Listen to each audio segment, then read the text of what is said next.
Saudara, kita kembali ke tanah air. Mahasiswi sebuah perguruan tinggi swasta diduga menjadi korban pembunuhan setelah ditemukan tewas di kamar indekosnya dengan sejumlah luka tusukan. Seorang mahasiswi bernama Tri Riani Puspo Arum ditemukan tewas di dalam kamar indekosnya yang berada di kawasan Jalan Haji Asmat Ujung, Kebonjeruk, Jakarta Barat pada Senin pagi tadi. Dalam pemeriksaan awal terhadap jenazah korban ditemukan 4 luka tusukan senjata tajam pada bagian leher korban yang berusia 22 tahun ini.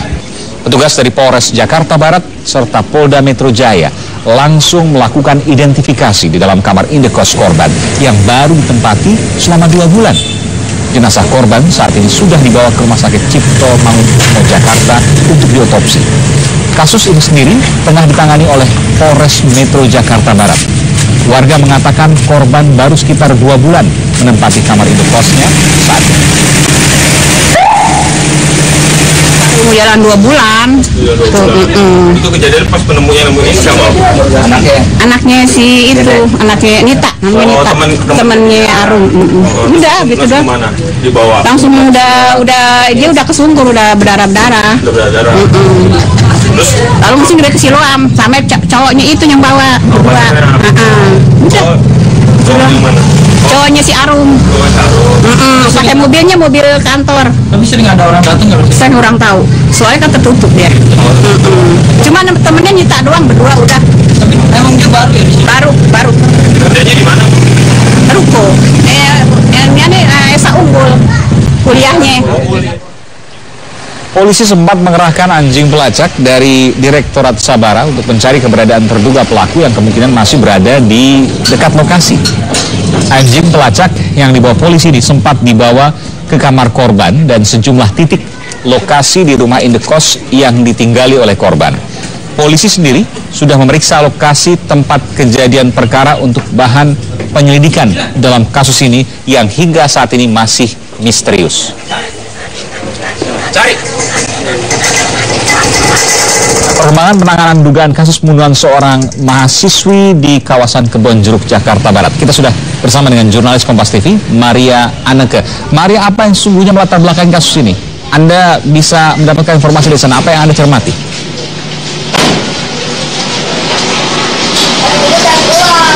Ya, Aiman, Christian dan juga saudara, saat ini saya berada di dalam rumah kos tempat ditemukannya jenazah mahasiswi berusia 22 tahun pagi tadi. Dan hingga saat ini belum ada keterangan resmi dari kepolisian terkait dengan latar belakang ataupun kronologis dari dugaan pembunuhan mahasiswi 22 tahun ini. Namun olah TKP telah dilakukan dari siang tadi dan saat ini polisi masih mengumpulkan bukti-bukti dan juga keterangan dari warga sekitar terkait dengan korban. Dan polisi juga belum memutuskan siapakah nanti yang akan menangani kasus ini, apakah Polres Metro Jakarta Barat ataukah Polda Metro Jaya. Demikian, Aiman. Kalau Anda sempat berkeliling, bertanya ke kanan dan ke kiri, bagaimana keseharian korban meskipun baru 2 bulan tinggal di tempat indekos tersebut, tapi tentu ada warga yang bisa mencermati, melihat, memerhatikan keseharian korban di sana, termasuk ibu atau bapak kosnya misalnya.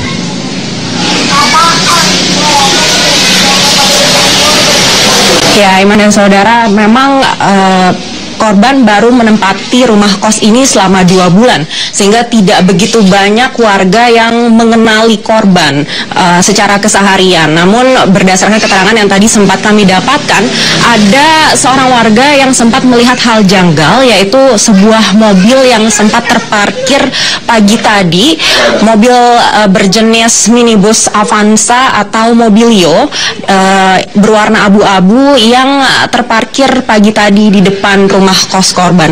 Namun pihak kepolisian hingga saat ini juga masih terus mengklarifikasi dan menggali bukti-bukti yang ada. Dan untuk mengetahui seperti apa sistem pengamanan di rumah kos ini, saya sudah bersama dengan Ketua RT setempat, yaitu Bapak Jayadi. Halo Bapak.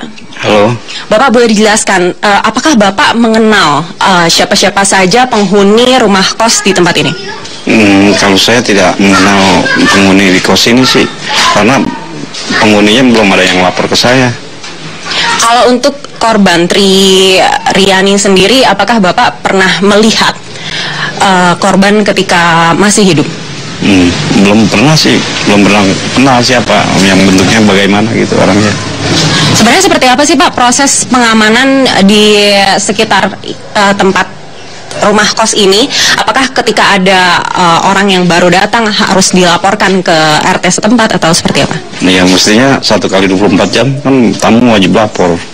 Mestinya kan dia bawa fotokopi KTP, datang ke rumah, laporin. Jadi saya kan tahu jadi tinggalnya di kosan siapa gitu. Tapi Bapak pernah melakukan pengecekan nggak kepada penghuni di kos ini? Belum pernah, karena pintunya kadang-kadang ngembok terus ini. Jadi tidak ada komunikasi yang lancar begitu ya Pak? Iya, tidak ada. Oke, baik, terima kasih Bapak Jayadi. Dan Aiman dan juga saudara, apabila Anda lihat di belakang saya ini mungkin ada tangga. Tangga ini adalah tangga yang menuju ke lantai 2, balkon dan juga kamar mandi tempat ditemukannya jenazah korban. Dan hingga saat ini masih bisa terlihat adanya tetesan darah yang diduga adalah milik korban di sepanjang tangga hingga balkon lantai 2. Demikian, Aiman. Maria Anneke langsung dari Kebonjeruk terkait dengan kasus pembunuhan yang hingga saat ini masih misterius yang melibatkan korban seorang mahasiswi di Jakarta.